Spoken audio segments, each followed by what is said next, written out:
히브리서 12장. 우리에게는 이렇게 많은 믿음의 증인들이 있습니다. 그들의 삶은 우리에게 믿음이 무엇인지 말해주고 있습니다. 그러므로 포기하지 말고 우리 앞에 있는 경주를 열심히 합시다. 우리의 삶 속에서 방해가 되는 것들은 다 없애버리고 우리를 쉽게 올가매는 죄를 벗어버립시다.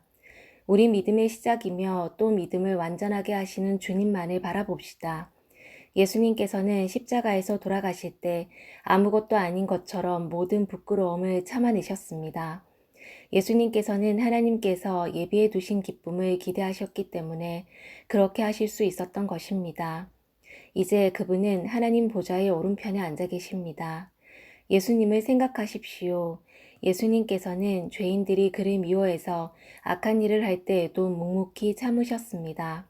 지칠 때라도 낙심하지 말고 예수님의 본을 따르기 바랍니다. 여러분은 죄에 맞서 싸우고 있지만 아직 죽을 정도까지 싸워보지는 않았습니다. 여러분은 하나님께서 그의 아들을 격려하듯이 말씀해 주신 것을 잊었습니까? 내 아들아, 주의 훈계를 가볍게 여기지 말고 주님께서 너를 꾸짖으실 때 낙심하지 마라. 주님께서는 사랑하는 자에게 벌을 주시고 그의 아들로 받아들인 자들을 채찍질하신다. 따라서 여러분이 받는 고난을 아버지의 훈계로 알고 견디십시오. 하나님께서는 아버지가 자기 아들에게 벌 주듯이 여러분을 대하시는 것입니다. 아들을 훈계하지 않는 아버지는 어디에도 없습니다. 아들이면 훈계를 받게 마련입니다. 만일 여러분에게 아무 훈계가 없다면 여러분은 사생아이며 참 아들이 아닙니다. 우리는 이 땅에서 모두 육체의 아버지가 있습니다. 그 아버지가 우리를 훈계한다 해도 공경하는데 하물며 영의 아버지의 훈계를 받아들여야 하는 것은 말할 필요도 없지 않습니까? 그렇게 할 때 우리는 생명을 받게 되는 것입니다. 이 땅에서의 아버지는 그들이 가장 좋다고 생각하는 대로 우리를 벌합니다. 그러나 하나님께서는 우리가 그분의 거룩하심을 닮게 하기 위해 벌하십니다. 훈계를 받는 바로 그때에는 즐거움이 없고 고통스럽습니다. 그러나 후에 그 훈계 때문에 더 나은 사람이 된다면 우리에게 평안이 있을 것입니다. 왜냐하면 우리가 올바른 길 안에서 살아가게 되었기 때문입니다. 여러분은 피곤한 손과 연약한 무릎을 강하게 하여 일어나십시오. 올바른 길을 가십시오. 그러면 다리 저는 사람이 절뚝거리지 않고 고침을 받게 될 것입니다. 모든 사람과 사이좋게 지내며 거룩하게 사십시오. 만일 삶이 거룩하지 못하다면 결코 주님을 만나지 못할 것입니다. 아무도 하나님의 은혜를 놓치지 않도록 주의하시기 바랍니다. 여러분 가운데 쓴뿌리와 같은 사람들이 생겨나지 못하게 하십시오. 그런 사람은 많은 사람을 괴롭히거나 더럽힙니다. 성적인 죄를 범하지 말며 에서처럼 하나님을 생각지 않는 사람이 없도록 하십시오.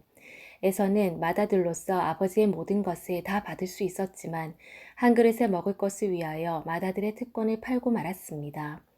여러분도 알다시피 에서는 그 후에 아버지의 축복을 받기 위해 울면서 부탁했지만 거절당했으며 회개할 기회를 얻지 못했습니다. 여러분이 도착할 곳은 손으로 만질 수 있거나 불이 타오르는 산도 아니고 어두움과 슬픔과 폭풍이 일어나는 산도 아닙니다. 또한 나팔 소리와 음성이 들려오는 산도 아닙니다.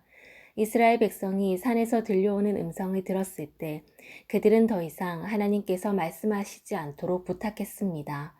그들은 누구든지 심지어 짐승이라도 이 산에 닿으면 돌로 쳐서 죽임을 당할 것이다 라는 하나님의 명령을 감당할 수 없었습니다. 그 광경이 너무나 무서워 모세조차도 두렵고 떨린다고 말하였습니다. 그러나 여러분은 시온산에 이르렀으며 살아계신 하나님의 성 하늘의 예루살렘에 이르렀습니다.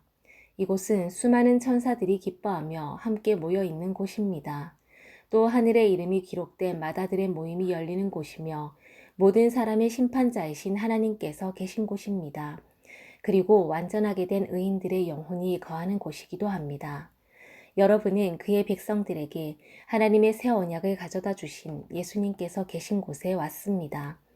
여러분은 아벨의 피보다 더 나은 소식을 전해준 그리스도의 피에 가까이 나온 것입니다. 여러분은 하나님께서 말씀하실 때 거역하지 마십시오.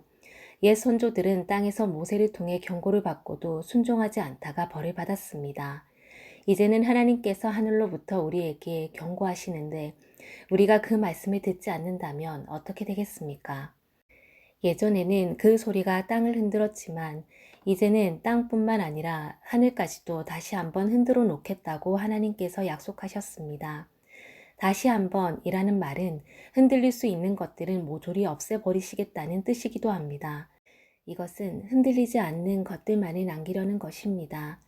우리가 흔들리지 않는 나라를 가졌으니 감사드립시다. 하나님을 기쁘시게 하며 경건함과 두려움으로 그분께 예배드립시다.